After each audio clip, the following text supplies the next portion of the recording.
October 166. The largest force beside William's own had crossed the sea before. The Bretons held the left wing at Hastings, 1/3 of the army that changed England forever came from Armorica. Look what they built.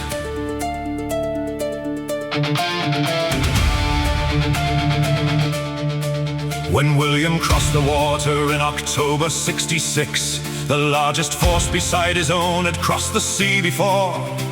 The Bretons held his left wing, held through every fix, the descendants of the saints who built Armorica's shore. 1/3 of Hastings flew the ermine and the sword. The blood that fled the Saxons 5 centuries past had crossed the sea again, had crossed towards something that would finally last. The Normans came as pagans, they were turned. The civilization they had tried to plunder and to burn became the faith they carried, and they learned from those who'd kept its flame at every turn. Lions crossed the water, the blood of Armorica. Lions crossed the water, and look what they built. From Fulk the Black to Geoffrey, from Geoffrey to the law, from the law to Magna Carta. Lions crossed the water and built it all.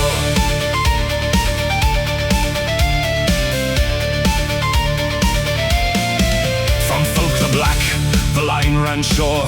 Charlemagne's own blood through Anjou's towers.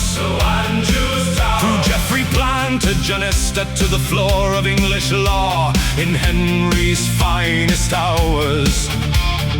Henry gave England common law, the first great legal system of its age.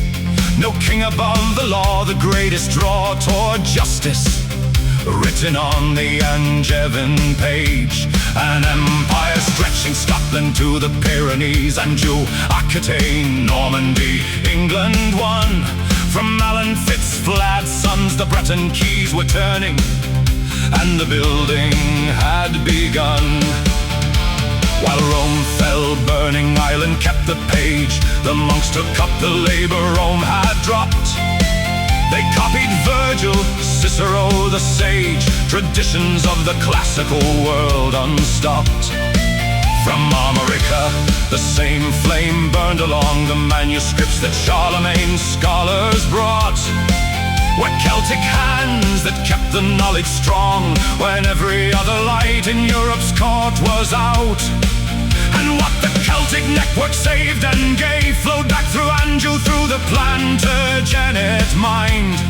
Oxford rose because the monks were brave enough to copy everything they could find. Oxford rose, and Cambridge followed in its wake. The Gothic cathedrals lifted stone by stone. Westminster rebuilt for all of England's sake, the architecture of a faith made known. Richard took the cross to Outremer, the warrior at the center of the Crusades' force. The tradition of the sword beside the prayer had carried from Armorica to run its course. And when the baron stood at Runnymede 1215 and made the king submit, Magna Carta was the living creed that all the blood and building had made fit.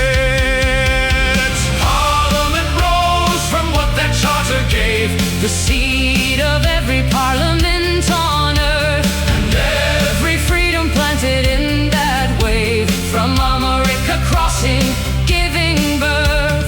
A quarter of the landholders in England, Breton blood, with their passionate attachment to the duchy across the water and the homeland, whose saints had built this whole arrangement.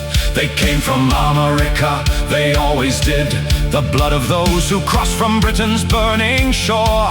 And what they built, what history never hid, is common law and parliament and more. Lions crossed the water, the blood of Armorica.